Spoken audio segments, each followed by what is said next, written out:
siyasa wadda a ƙasar Najeriya. Wannan mataki da aka ɗauka shi ne daidai domin kare cece-kuce da kan iya faruwa a kowace jiha.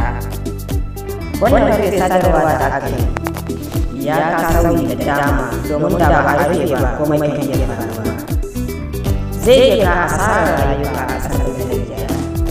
Da shi ne mutanen ke amfani ko ce duniya za ta yi aiki da shi da ya ta ƙararrai cewa wannan ya yi kaza wannan ya yi kaza.